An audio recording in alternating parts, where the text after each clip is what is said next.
Good day of Shabbos, Parshas Beshalach, Shabbos Shira.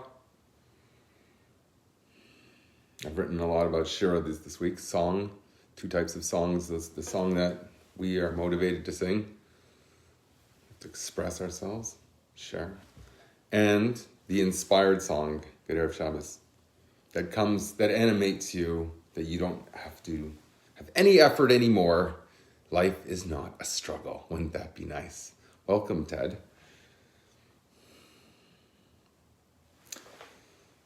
So I have the difficult mission of trying to explain something that people say makes absolutely no sense. How am I supposed to face a reality that tells me, or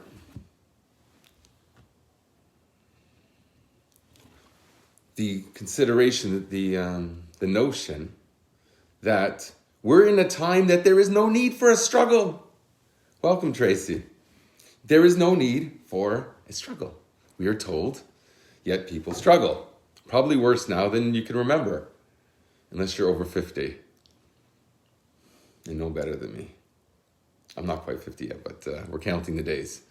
Next week, expect the biggest bringing that I could put together in 50 years. Lenader. Just wait for that. Okay, that is a big, if you talk about landmark milestones, if you talk about milestones, 50 is a big one.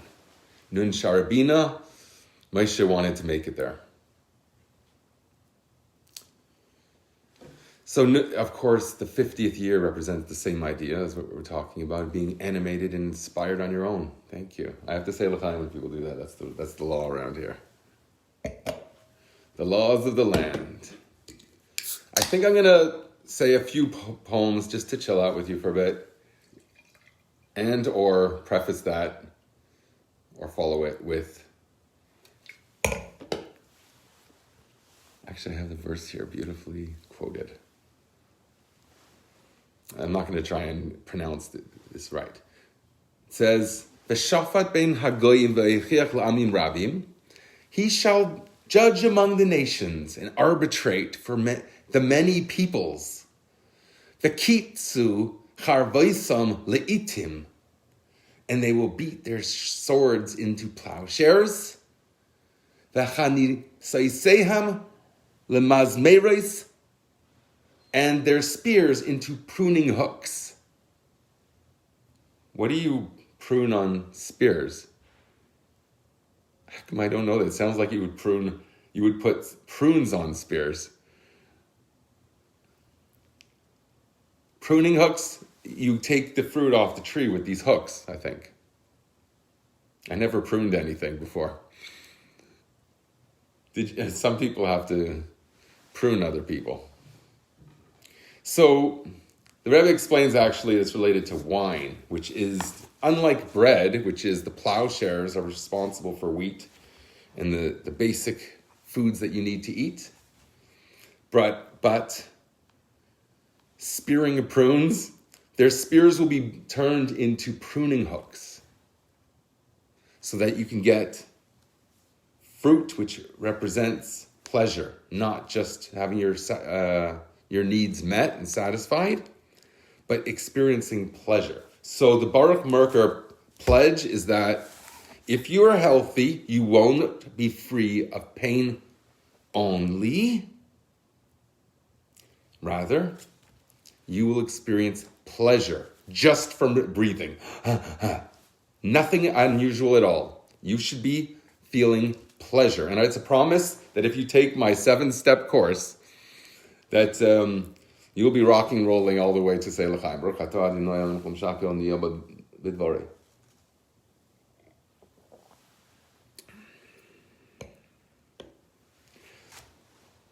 Okay, whatever works for you. If that's your olam haba. Yael, I'm so happy that you're back with us. I missed you a lot. I don't think you've ever said anything that's on topic, not even once, except there. That was the first time you ever said something on topic. Usually you want me to go right to the Akedah. It's not enough to have to deal with that once a year. During Yom Kippur, I have to think about the Akedah. Wow. Yael, that's a high level of expectations. You're all about this, facing the ultimate challenge of the world. Abraham, take your son Isaac to a mountain that I will show you maybe. That, you leave the donkey behind there. The Amachamor. Imachamor, Amachamor. The nation that's like a donkey, leave that behind when you're going to the, what was it, Haramaria. How do you pronounce it? Hamaria. That instructs us. The place where the Mizbech was, I believe the altar, was the place of the Akedah. You know what the Akedah is, right? The binding of Isaac. I don't want to bind any Isaac. I love Isaac. Can't we just have a Farbrengen together? Why can't we Farbring? You and I, Isaac. Yitzchak. It's a promise in the future. Does anyone remember laughter? It's a promise of the future. No one remembers laughter. It's a promise. Robert Plant got it completely wrong. Does anyone okay, no, he got it right. He's asking. Nobody remembers it. Nobody remembers laughter. When was the last time you laughed? Yitzchak is in the future. Now I got to face Hara Maria. I needed instruction in life. I need to face the ultimate challenge. And the Rebbe says challenges are over. What are you going to do with that? Lubavitcher chassid in you? What are you going to do with that? The Rebbe is always perfect and right. There's no struggle left. I just say simply, I just pass the whole buck over onto the psychiatrists. I say, it's trauma. That's the only explanation why you don't wake up feeling that much better than yesterday. Or we don't decide that we're going to excel beyond where we were yesterday to make yesterday's, does anyone remember laughter? No. It's only something, it's a promise to look forward to, because you always have to push yourself, right? Face different challenges. Of course, there's going to be a time where that's going to stop. I'm suggesting that's now. Why we don't experience that? We have trauma. Trauma means there's absolutely no reason for me to do that thing again. I know it's bad. I know I don't like it. It should be disgusting. The Rebbe actually discusses, very interestingly, I hope I can find this one. Yes, I found it. Okay, this is what we're going to start with. Okay, that's Ashikaka Pratis. You like the phrase, are you supposed to say Efshi, I want, or Efshi, I don't want? That's the $1 million question, right? You come to the third piece of chocolate cake. Efshi or Efshi? Let's see what the Rambam says about this in Shemona Prakim, the 8 chapters. Do you know what the word mushlalim is? Look that up, please. Mushlalim, it seems like to be alluding to, like a mashal, or mushlal, or ruling out, shayla. I'm not exactly sure. Mushlalim. We'll get to that. So it says like in this Rambam, Shemona Prakim, Ha'inyanim ha'mufarsamim, that's a kol bnei ha'adam shehem ra'is, those things that everybody would agree. The Akedah, we'd all agree that the Akedah is something that you don't ever want to have to do. Children are sacrificed enough on their own without you having to add to it.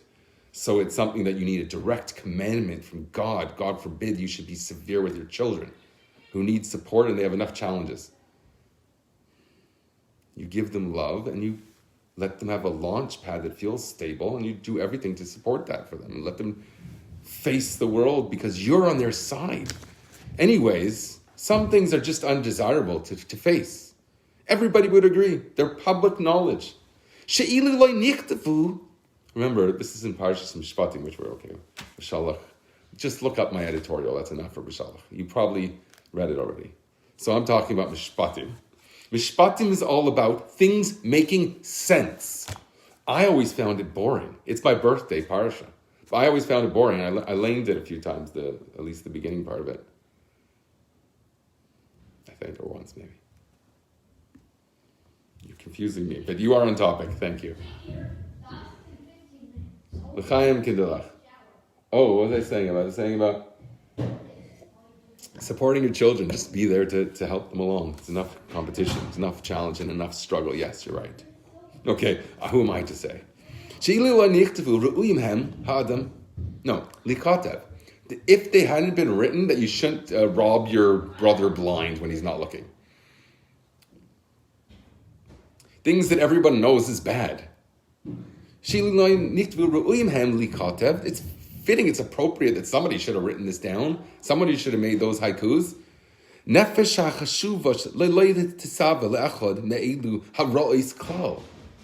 An important person does not consider these things at all. He would never even consider them, and it has nothing to do with his struggle in life. Are you going to steal your brother blind, or talk bad about him, or presume things, or say things without him there? Everyone would agree that that is just distasteful, and that's not representative of any qualities that any Shakespeare can figure that out. Or not a Shakespeare. Shakespeare sounds like a pretty high level to be the smartest person that ever lived, probably. The person who did these bookshelves, his IQ is 1 point under guess which intellectual historically. If you can guess that, you will get an imaginary high five. A corona high five. L'chaim.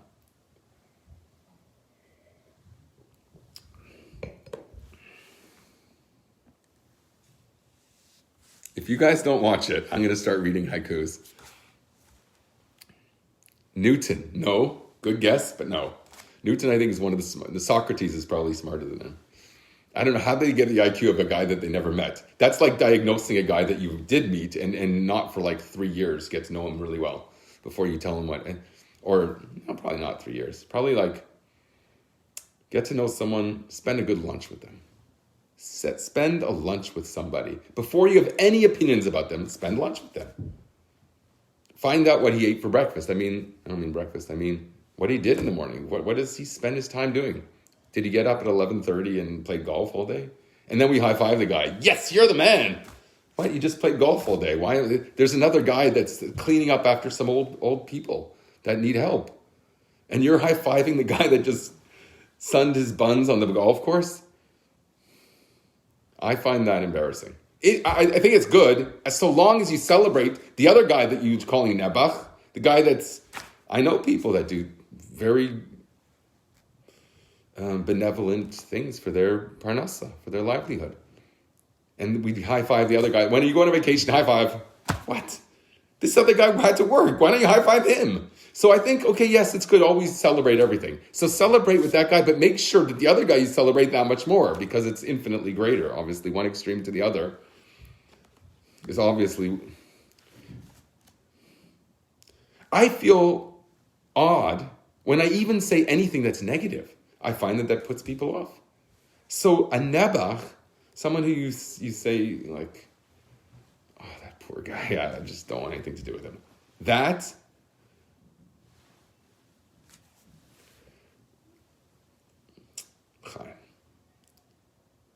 It's Einstein. You're right, Yael. Very good. You get... I will add Bli Neder 1 push-up to my 3 sets. That means 3 push-ups to my list this week. Okay? Because you got done the second guess. I should actually do a half of an extra push-up.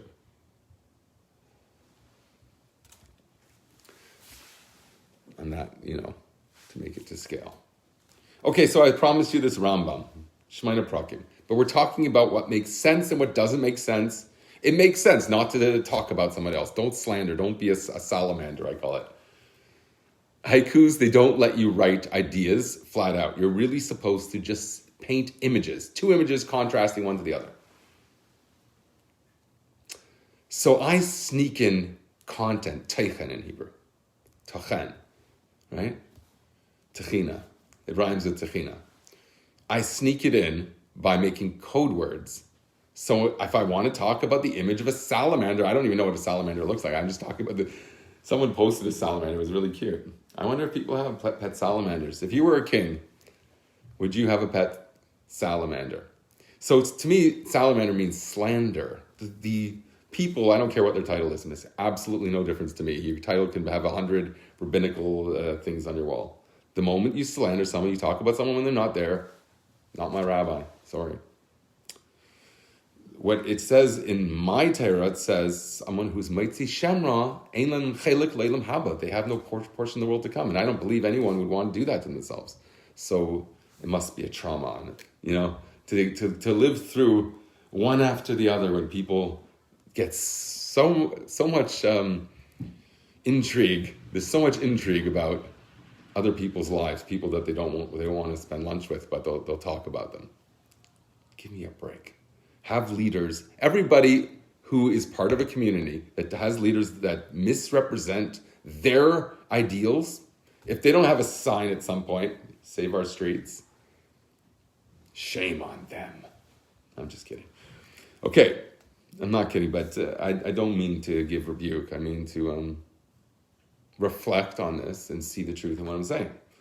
Your leaders have to represent your beliefs. If they don't, they're not your leaders. And find someone else, find other leaders, or be the leader on the block, the new kid on the block. Be that guy and risk any heresy, accusation. Chaim. Risk any heresy accusation so long as you know you're right and you're willing to talk to anybody about it. Directly, not behind their back and say the guy's heretical. If you at least hear their ideas. Okay, you don't want to hear people that are going to promote different religions, obviously. And if they're obviously overtly against one of the... You could ask them the question, but it's really being nice to them. So be nice to people. I think it's worthwhile. The Rebbe talked to missionaries. When they came by him, they spoke to them. He said, this material that you're trying to give to me is not... I'm only taking it so one more person doesn't have it. And he puts it away. I think he threw it on the floor. I can't remember exactly. There's a video of it. So harmful ideas should be rejected, obviously. But the Rebbe saw missionaries. Why not? Speak to people. So there are things that are just obvious to people. You don't need the Torah to teach you. The reason why we celebrate this, and I found it boring, remember, the mishpatim, the laws, the obvious sentences of the Torah. I found it a bit boring because they're obvious. But the Rebbe totally romanticizes what it means. That why was it that there was war before? Now everyone's talking about beating their swords into plowshares. Why didn't they think about that before? Isn't it a logical idea? So it's a miracle, and it's caused by Mashiach. And okay, that's going to be my topic to write about this week. I'll get to that maybe in a bit. Look at the Nazis, how their smart thinking, everything had to have a reason. And boy, they could find a reason for anything. Wow, they're really intelligent, right? And look how horrible it can, in the sense of horror, it could turn out. And it's a expression of the success of Mashiach in the world, that culture finally catches up to some type of logic that makes sense, common sense to a normal, good person. That is Mashiach. Mashiach is making the sensible things realized as they're meant to be, because God says that these things are correct thinking and those things are wrong thinking. So if you're a Nazi, chas v'shalom, then you got it wrong. So the Torah is, how do you know you got it right? How do you know? Maybe intelligence could tell you something else. Maybe it's good to steal from people. There are cultures that embrace that, and cultural relativism says, moral relativism says, it's good. The cannibal's a good guy. Have him for dinner. Just not your aunt or something like that. Protect your people from the cannibals. They want to eat you. There is bad in the world. The reason why the cannibal thinks it's good is because his intelligence told him that it's good. He's inclined towards that. That inclination is a miraculous force that God sets up this narrative through history, through ideas. Oh my goodness, it's 10 minutes to Shabbos. I knew there won't be enough time to candlelighting. 10 minutes to candlelighting. I didn't even get started. This was like the warm-up before a warm-up. It was a great video. You're already speaking about it in the past tense. Unless you're talking about a different video. Is you talking about my Freddie Mercury thing? Okay, don't judge me for Freddie Mercury. He had enough judgment. Didn't he teach us a lesson? You make a taboo out of something and then it becomes overboard. Just be normal and be a good normal. So there's, okay, we're getting to this. In 10 minutes, I could for sure finish at least this idea. Freddie rocks. Oh, what a soul that guy had. I don't know if it's, I don't want him to necessarily write all the books about how you should live. But in terms of spirit, I think you could learn from everybody. Learn from people how they were passionate about whatever it is, and then just put it in things that you want to be passionate about, and then you learn from somebody. We learn from the Nachash, don't we? The Rebbe says Yaakov's going to walk with Esav hand in hand. Wow. Anyways, so there's some things that are obvious that they're disgusting. Nefesh chashuva leloi tisav leachod meilu harois klal uhem ein leimer efshi. Those things you're not supposed to say. Yeah, I want to eat the cheeseburger. Yeah, you could say that, but don't say I want to steal from my friend or talk bad about somebody. Those are obvious bad things. Don't say that efshi, I want that. Say I want a cheeseburger. I do it because I love God. I don't eat the cheeseburger. That is what you're supposed to say to a cheeseburger, that people don't think it's morally reprehensible to eat a cheeseburger. It's just the wrong dietary laws because God said so. So those type of laws, it's more obvious that one is, you could say efshi. And it's more of in your merit. I do want that. And I don't do it because I love God. But some things, why do you not slander your friend? Unless you're a cannibal, I would call you a salamander. Slander is a very, very bad thing. So, efshi uma'aseh avi shebeshamayim gazar aleh. What can I do? God decreed that I shouldn't eat the cheeseburger. Elei efshi. But those things that are reprehensible because you're a normal person, don't say that. Rather, say, I don't want that. I don't want to be a salamander. Delaka'ero ma'shaykas the efshi shemitzad das bnei adamlin hagasam shel Yisrael al pietero. At first glance, who cares that the mortal intellect compels us to follow these logical principles that any Gentile could have as well?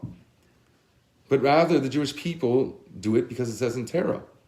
So what connection, if we do it because it says in Torah, why are we celebrating the moral compass of man that naturally inclines itself to find things reprehensible? Ella shashlilish mitzad das bnei ha'adam eina ela mipnei shekach mechayevas chachmasei shel hakadosh baruch hu. Rather, that negation, that recognition of something that's transgressive, right? Recognizing that, being aware of that, being sensitive to that, that comes from your das, from your presence. You just say, okay, I'm going to think about that for a second. Yeah, that's bad. Don't slander.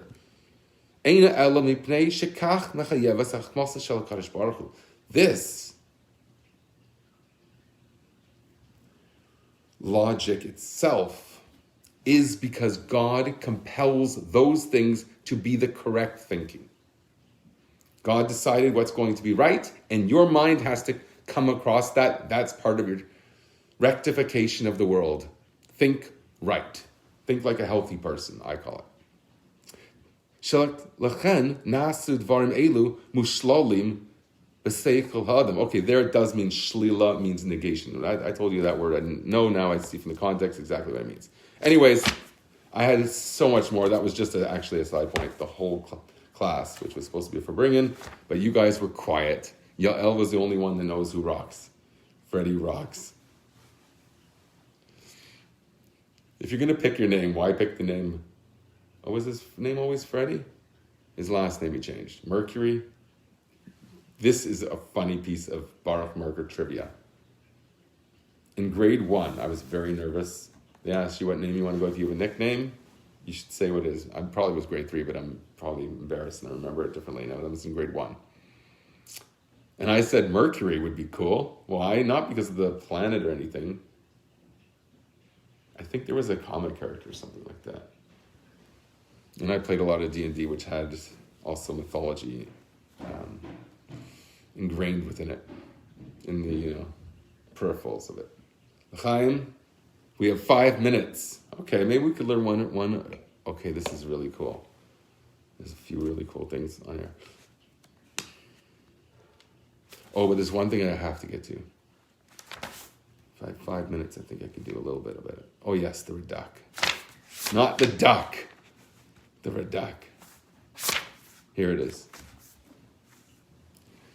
You were a D&D'er. Yes, I was. You're a 25th level bard. You have to be 90 years old to become a 25th level bard. To play that long, that you could come to 25th level. I don't think I ever made it past like 5th level. But then we do deities and demigods. Did I say deities? That's the way I mispronounced it when I was a kid. I mispronounced a few words when I was a kid.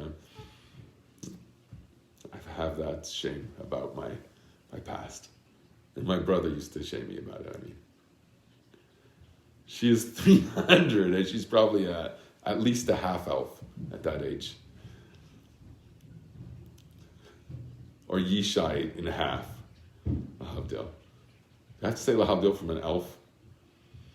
Yishai would be insulted.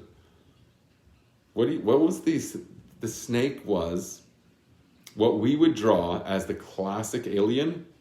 My dad was right, there are aliens. But it's the serpent. He walked. He was upright. He looked like a person. He had a funny tail and green skin. It doesn't say that they changed the skin color. He was an alien. The Nachash was an alien. He probably looked very attractive because he was persuasive. His whole idea was enticement. He probably looked, I'm not really attracted to She-Hulk. Okay, he's green. I don't find that attractive because we have different standards. God creates our standards. But if the serpent was trying to do what he was trying to do, God empowered him beyond your imagine. So we're talking about a glorious looking alien being. That's what the Nachash was. It looked exactly like a Nachash, but in a sort of elevated, sort of alien way, just like my father taught me when I was a kid. That there's rocket ships and coming down the pillars of smoke. That's the way he taught me. It was a comic book. The Torah was a comic. Literally, he gave me, I told you this story before. Silence doesn't mean the wheels aren't turning. Thank you, Tracy. Thank you. Thank you. That's a very positive outlook on how you interpret silence. Someone cares to listen. Wow. I never thought of anyone would actually want to listen and just listen. I just assumed that it would be more of people would want to have a conversation more. So, but you learn things. And I don't mean that to be insulting. Especially if the spokes are aligned. Nachash, Beach, the Leviathan. Nachash, Beach. Am I pronouncing that right? What's Beach mean? Maybe that's a type of gematria. The Leviathan. Haleviasan. Nachash is Haleviasan? I know that they're the same guy. the Leviathan is... No, they're not actually. I take that back. At least the measures that I learned recently. Right? About the Leviathan swallows up the snin. What if you're going to name the bad guy of a movie? Call him a snin. That sounds like so Dr. Seuss. What were those things called that knitted in those were the creepiest things. My dad used to read these books to me, and this is what I grew up on. Not Lilliputians, that's from Gulliver's Travels, right? Lilliputians. Okay, I got elves in today, Lilliputians, not unicorns. Where's Menachem with the unicorns? That was fun the other day. We do like a different animal every day, every year, Shabbos for bringing. Oh, here's the part about Paris that I thought that the time of Nisayseim lemaz maris hakelim shezemrim bahem agfanim. You prune grapes. I thought you prune prunes, but here it says fanim. Well, actually, prunes probably grow on vines, don't they? I have no idea. I'm not proud of that, but it's just I didn't grow up on the farm. I have no idea how figs grow. They could be in a bushel. If you told me they grew in bushes, I would probably believe you. I found out that I think blueberries grow in bushes. I never saw a blueberry bush. And since it's a bush, it's a tree. Right? A bush is a tree. The burning bush was a tree. You don't talk about the burning bush on Tu B'Shvat, do you? But it's a tree. So you should celebrate the burning bush. Hakelim shezemrim behem agafanim v'shari lanis. The Radak. Okay, I didn't do the Radak. I'm going to probably write, I think I'm writing the Radak. Is it Cordovero? David Cordovero? What's the Dalid for? David? Must be. What other name starts with a Dalid? Can anyone think of another name with a Dalid? Dave. I have a Dave bear. Dove. Chaim. Anyways, it's candlelighting. So I must bid you adieu. What does adieu mean? Oh, it means something about God, doesn't it? Go with God. Adieu? Well, I don't even know what language. It sounds French, but I think it's Latin.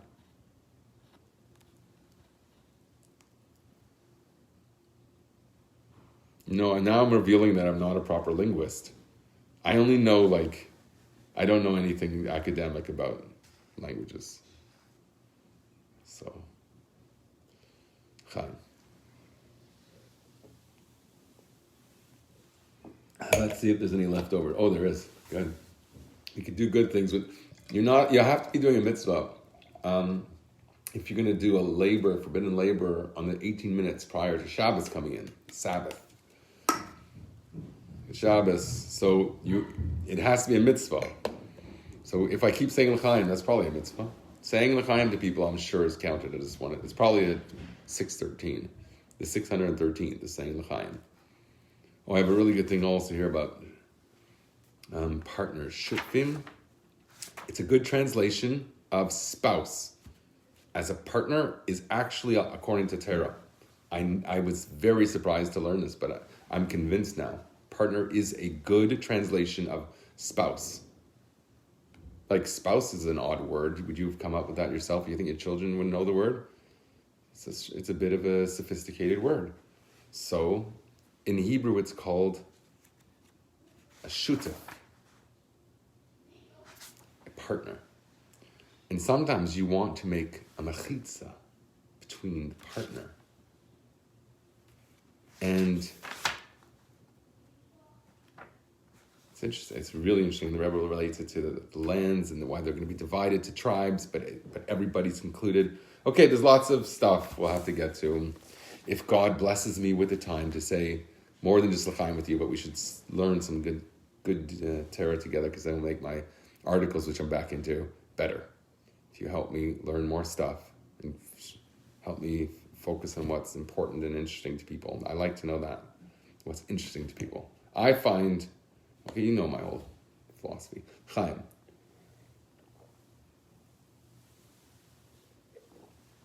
That was like real Canadian.